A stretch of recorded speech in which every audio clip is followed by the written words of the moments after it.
Yes, kuna huyu mama jina lake anaitwa Agnes. Alikuwa na mtoto wake. Sasa alipatwa na mshtuko mkubwa sana huyu mama. Sasa mtoto wake akawa anashangaa. Na mama alinyenyuka ghafla, maana alisikia sauti ya ajabu sana. Na mtoto wake anamwangalia mama yake. Sasa huyu mama jina lake anaitwa Agnes. Mtoto wake ilibidi muulize kwamba mama, kuna nini? Huyu mama akawa anaangalia tu mbele na mwisho wa siku alianza kuondoka. Na mtoto wake anamshangaa, mama, kwa nini leo amekuwa hivi? Sasa huyu mama alianza kuondoka na hajaongea neno lolote na mtoto wake, na mtoto wake anamgusa akapigwa na shoti. Huyu mama amebadilika kabisa, yaani amekuwa misiri ya jini kabisa. Sasa mtoto wake wakati upo chini alikuja mama mkubwa yake, anasema wewe, kuna nini hapa?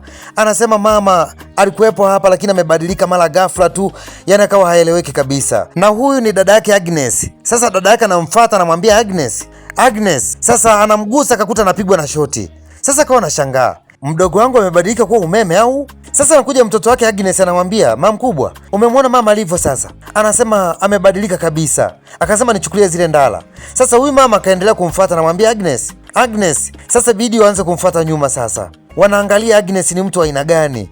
Mbona amebadilika kuwa hivyo? Sasa huyu mama anamuuliza Agnes, mbona uongei wewe? Kuna nini? Lakini Agnes alikuwa ajibu neno lolote lile. Sasa dada yake anamgusa tena mkono, anakuta anapigwa na shoti. Aisee, alianguka pale pale. Agnes hana habari na mtu, anazidi kwenda tu mbele, yaani haongei na mtu, amebadilika kabisa. Na dada yake Agnes alianza kulia sana, analia kwa sababu ni mdogo wake na wako wawili tu ndani mwao, wazazi wao walikufa muda mrefu sana. Huyu mama akawa analia sana, akalia sana, lakini pia aliumia sana na akawaza sana kwamba mdogo wangu kwa nini iko hivi.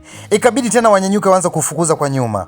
Na huyu Agnes basi yuko mdogo tu na anatembea na hajui anakoenda ni wapi. Yeye anafuata tu sauti inayomuita na alikuwa anatembea mdogo tu, na hata kikutana na mtu hawezi kuongea naye kwa sababu hajijui, kwanza akili yake haijakaa sawa. Sasa kawa anaondoka, hajui anakwenda ni wapi. Yeye anachofuata ni sauti tu peke yake. Sasa kulikuwa na rafiki yake ambaye ni rafiki yake patina sana, akawa anamuita Agnes, lakini cha ajabu anakuta Agnes hajibu chochote. Sasa anamwambia Agnes, mbona hujibu chochote rafiki yangu? Kuna nini leo? Niambie tuone. Sasa rafiki yake anamzunguka tena, anasema Agnes, nijibu basi.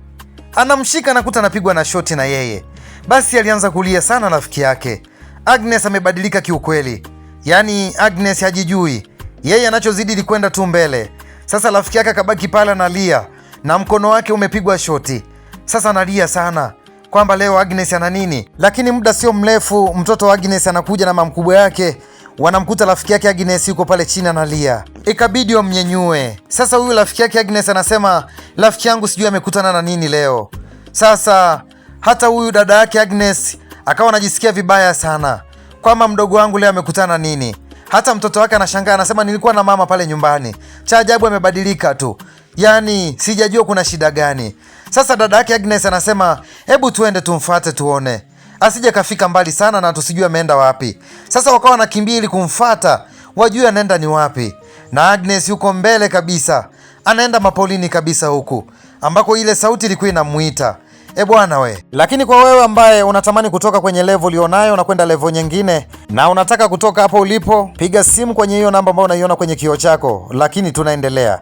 Sasa Agnes yuko hapa, anaangalia msitu ulivyo, na ile sauti ilikuwa inatokea huku mapolini. Lakini dada yake Agnes na rafiki yake Agnes na mtoto wa Agnes basi na wenyewe wanafika huku msituni ili kuangalia Agnes ni nini ambacho kimemleta huku.